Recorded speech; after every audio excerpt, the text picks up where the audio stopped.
Okay, guys, welcome back. We are going to continue on prepping for the AMP1 lab exam on the brain and spinal cord. All right, so in the part one video, we were talking about the brain and we talked about the different structural parts of the brain, right? So we talked about like the frontal lobe, the parietal lobe, the precentral gyrus, etc. But remember, there are also functional areas in the brain. So areas that are organized or they're kind of grouped based on function, right? What that area of the brain is used for. So you're going to want to pay attention to the question and see, is it asking for a functional area or the lobe? In this case, this question is saying, identify the functional area that's circled. This functional area in the very, very front of the frontal lobe is the prefrontal cortex. Prefrontal cortex. Remember, this is really the part of the brain that makes us human. Like, this is what establishes our personality, how we react to situations, our behavior, making sure we behave in socially appropriate ways, deciding right from wrong. All of that is here in the prefrontal cortex. So this area here is back behind the prefrontal cortex. It's posterior to the prefrontal cortex, but it's still in the frontal lobe. So just to get your bearings, remember the central solstice is this groove right here. And we have a functional zone that's going to be right in the precentral gyrus. That's not what this is pointing to, though. This is in front of that. The zone right here in the precentral gyrus, that's the primary motor cortex. That's where skeletal muscle contractions originate. But this is referring to the area right in front of that. The area right in front of that, so the answer to this question, this area is circling what's called the premotor area, or the premotor cortex. I am okay with you guys saying either. You can say area, you can say cortex, either one, it doesn't matter. So this is circling the premotor area.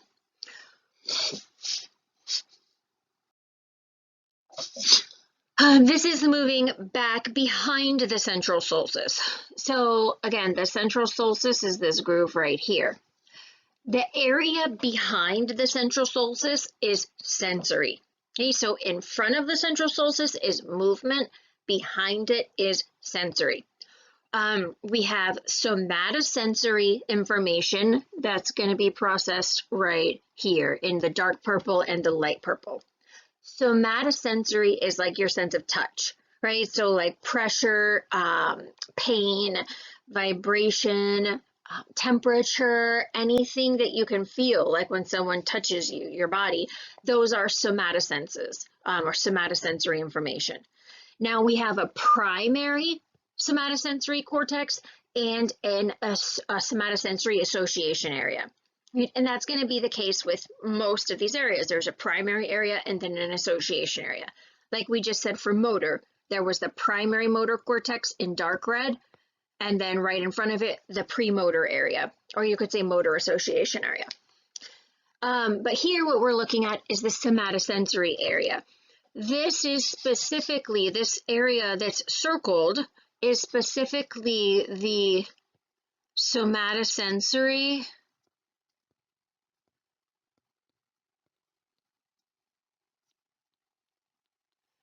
association area.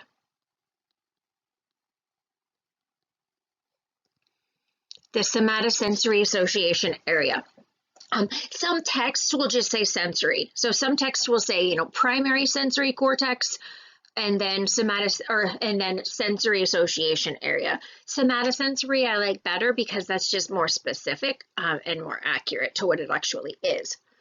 So the somatosensory association area, that's where we are able to make sense of what it is that we're feeling, right? Give some like reasoning and understanding to what it is that we're feeling.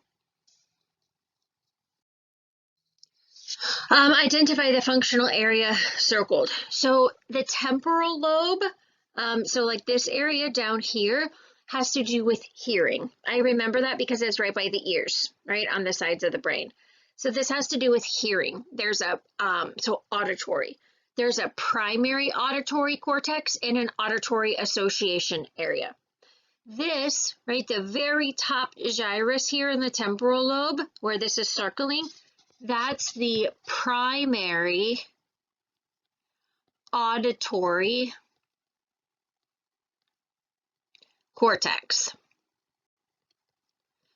He's a primary auditory cortex. If I went down kind of below and behind that, that would be the auditory association area.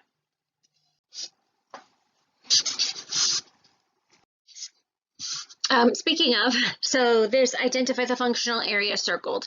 This would be the auditory association area. Okay, so primary auditory cortex or primary auditory area was above that, and then kind of back below it, which is this question is asking you, this is the auditory association area. Remember the difference between the two? Raw, like signals from the ear come in, and the raw data goes to the primary auditory cortex, but you don't understand what it is that you're hearing. Like you can't make sense of those complex sounds. It's just raw data coming in. The auditory association area is where you make sense of what you're hearing, right? That's where it actually, makes sense. So like you might hear a police siren when you're driving, and you're not going to understand what it is that you're hearing until it gets to the auditory association area. So the raw noise comes into the primary cortex, and then you understand what it is that you're hearing in the auditory association area.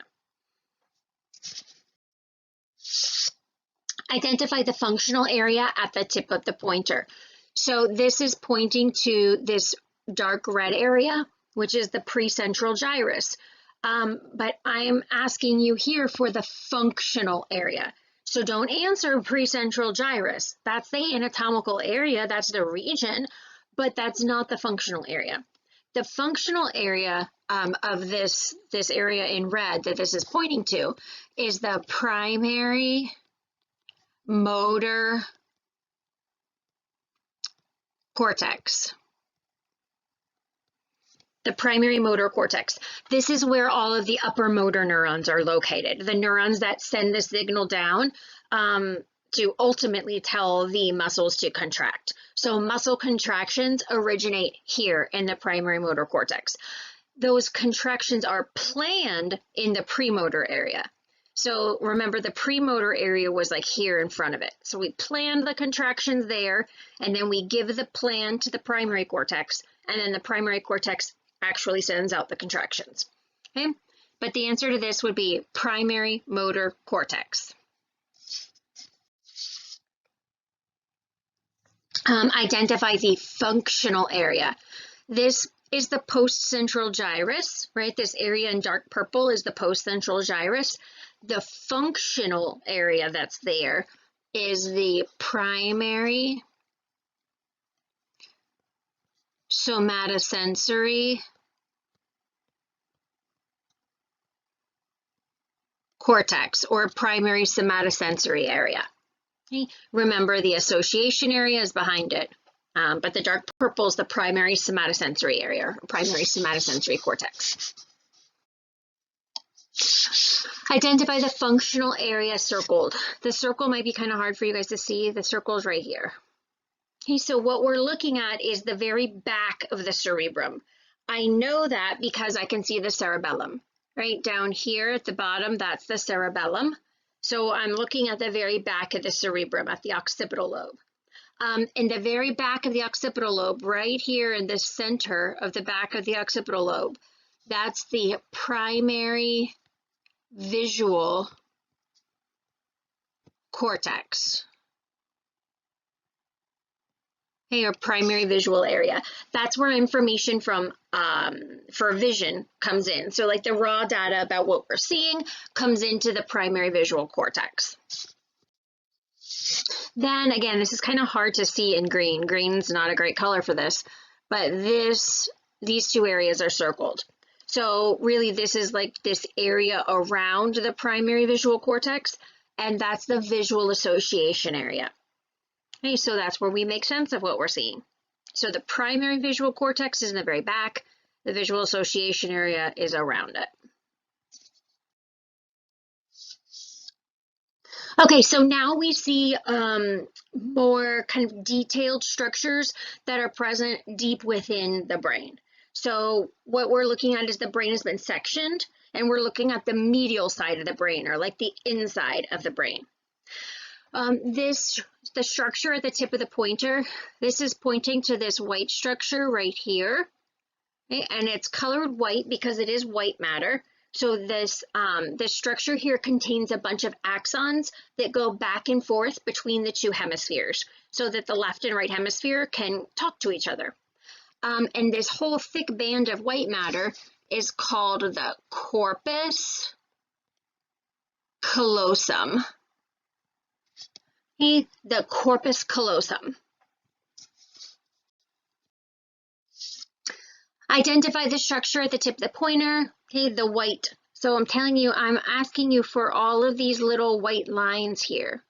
Okay, all of that white matter that's traveling through the cerebellum, because remember, the cerebellum is back here at the back and bottom, and it's been cut so we can see inside it. And all of these white lines that are inside it, that's showing us white matter. So that's where axons are carrying messages into the cerebellum and out of the cerebellum. That white matter is called the arbor vitae. Hey, arbor is like tree, vitae like life, right? Vital life. Arbor vitae means the tree of life. And that looks like a tree, right? Like it looks kind of like a tree, so that makes sense. This is pointing to this kind of large gland that hangs down underneath the hypothalamus. When we look inside the brain, we see a few more regions. We've already named the cerebrum up here and the cerebellum. Then we have an area called the diencephalon right here. And then we have the brainstem. So then the rest of this down here is the brainstem. So part of the diencephalon is something called the hypothalamus. And hanging from the hypothalamus, we have this very important gland, and that's called the pituitary gland. Okay, the pituitary gland. This is showing us, so identify the structure, and then I'm telling you literally, I'm asking for that little dark brown spot. This whole circle, like this whole area is the thalamus, and there's actually a left thalamus and a right thalamus. And the left thalamus and right thalamus connect to each other right in the middle. This little dot is showing you where they connect right in the middle. And that dot is called the massa intermedia. Okay, the massa intermedia, the mass in the middle, makes sense. So this is pointing to an area at the back of the brainstem. So again, like this is the brainstem right here. And the brainstem actually has three regions. It has a midbrain up top, it has a pons that sticks out, and then the medulla oblongata. These two little structures that kind of stick out towards the back, right? You can see it's like one bump and then another bump, right? And this is just one side. So technically, when you are looking at both sides of the brain, there's two little bumps on the top and two little bumps on the bottom. Okay, so there's four little protrusions all together that stick out towards the back. They're called colliculi, and there are two superior colliculi and two inferior colliculi. So this is pointing to the top of those little bumps. That is the superior colliculus. Colliculi is plural. So when we're talking about multiple of them, we'll say colliculi, but this is just pointing to one of them. right? So that's a superior colliculus. If I were pointing just right underneath to that bump just under it, that would be the inferior colliculus. Speaking of, the answer to this question would be the inferior colliculus. This is pointing to the little, it looks like a little red line, but it's the structure that connects to the pituitary gland. And in the question it says, the stalk. It's literally a little stalk that hangs down from the hypothalamus and holds the pituitary gland. That stalk is the infundibulum.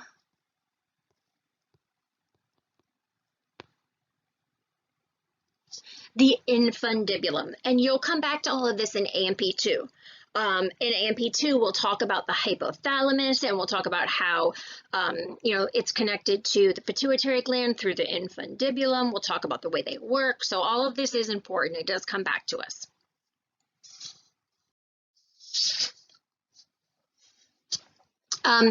So this is pointing to this little round structure here that's just in front of the brainstem, and this is called the mammillary body.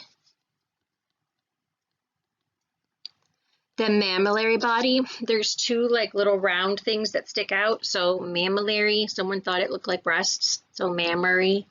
But there's two little round structures there, the mammillary bodies. This is pointing to part of the brainstem. This is the part of the brainstem that's opposite the cerebellum. So you see the cerebellum back here, and if you just move to the front, this is the pons. It sticks out a little bit. It looks like a little pregnant belly sticking out. So you when you're looking at a real brain, you can always identify it by the area that just is kind of rounded. It protrudes a little bit more. So that's the pons. This is the area of the brainstem underneath. So the very bottom of the brainstem is the medulla oblongata. The medulla oblongata. And then this is just pointing to the very top of the brainstem. The very top of the brainstem is called the midbrain. You could also, for this area, label this the cerebral peduncle. In the midbrain, there are little regions of tracts or white matter that are present, and those are called the cerebral peduncles. So either name would be okay. The cerebral peduncle is a specific structure, and it's in the region that's called the midbrain. Okay, so this is a little bit different of a model, but I mean, you can kind of figure everything out no matter what model you're looking at. You can see the cerebrum up top, the cerebellum back here, right? The corpus callosum curving through. What this is asking for is identify the structure and then the tiny pink structure. It's pointing to this tiny little pink thing that's sticking off the back of the thalamus. Right? Remember this big round area is the thalamus with the massa intermedia in the middle. Well, the little thing that points off the back right there, that's the pineal gland.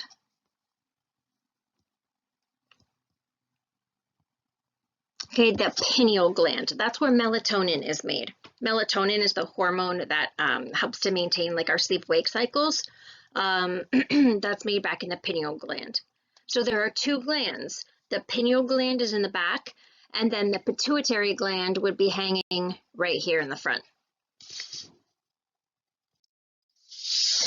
All right, so here, this is the picture that I will use with you guys for the cranial nerves.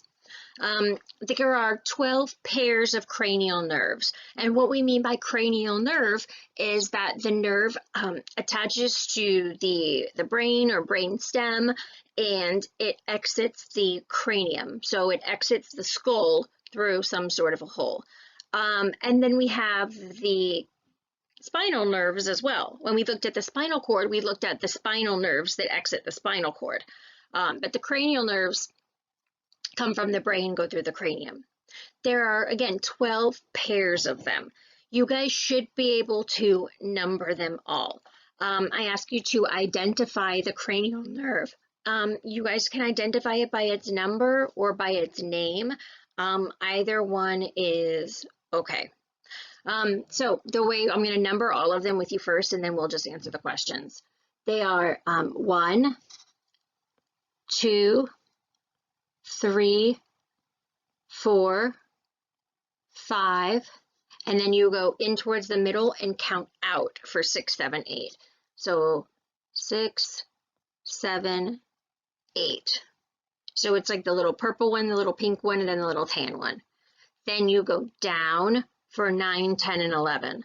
So 9, 10, 11. And then 12 is there in the center. Okay, so literally you're just kind of counting down as you go. So that's 1 through 12. This is asking for cranial nerve 1. So you don't use normal numbers with this, you use Roman numerals. So there's a couple different ways that you can write this. You can write CN1 for cranial nerve 1. You can actually write out cranial nerve 1. This is called the olfactory nerve.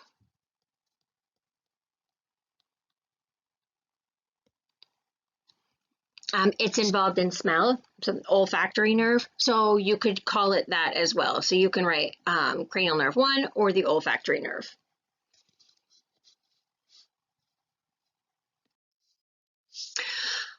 This is cranial nerve 2, right? So you can write cranial nerve 2, again, using Roman numerals.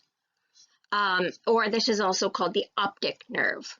So you can write optic nerve. Either one is okay.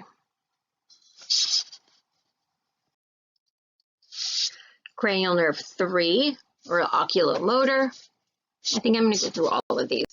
Yeah, so here, cranial nerve 4, cranial nerve 5, 6, 7, 8, 9. Oosh, that looks more like 11 to me. And that's 12. I think I skipped 10. Oh, there's 10. Okay, so I just had to go back to 10 for whatever reason. I didn't have them in order, but this one's cranial nerve 10.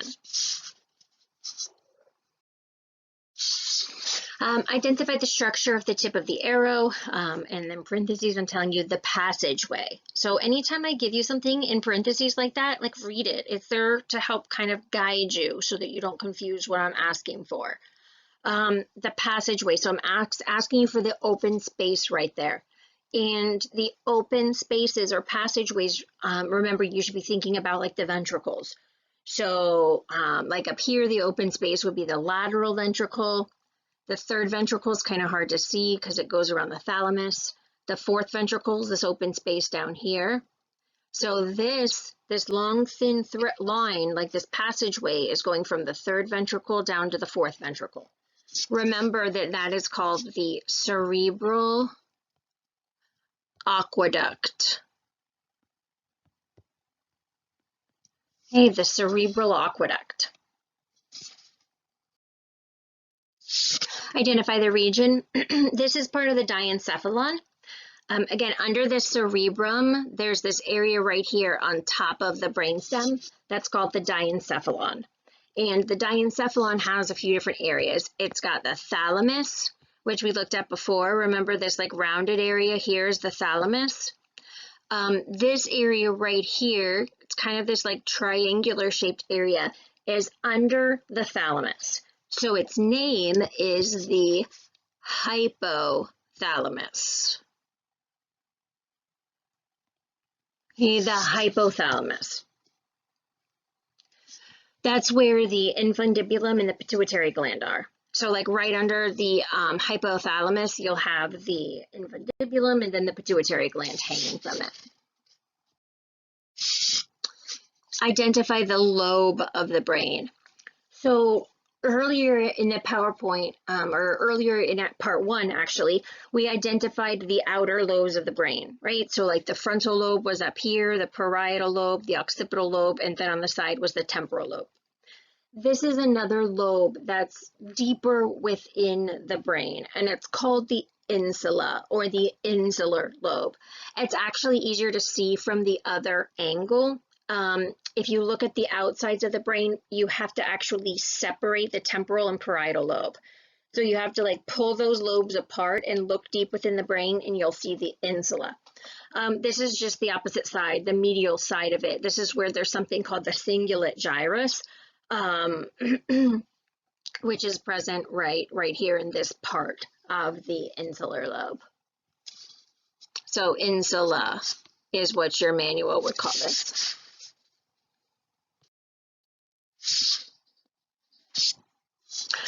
Identify the part of the spinal cord. So when we look at the spinal cord as a whole, we can look at it and kind of divide it up into different regions or point out some different features of the spinal cord.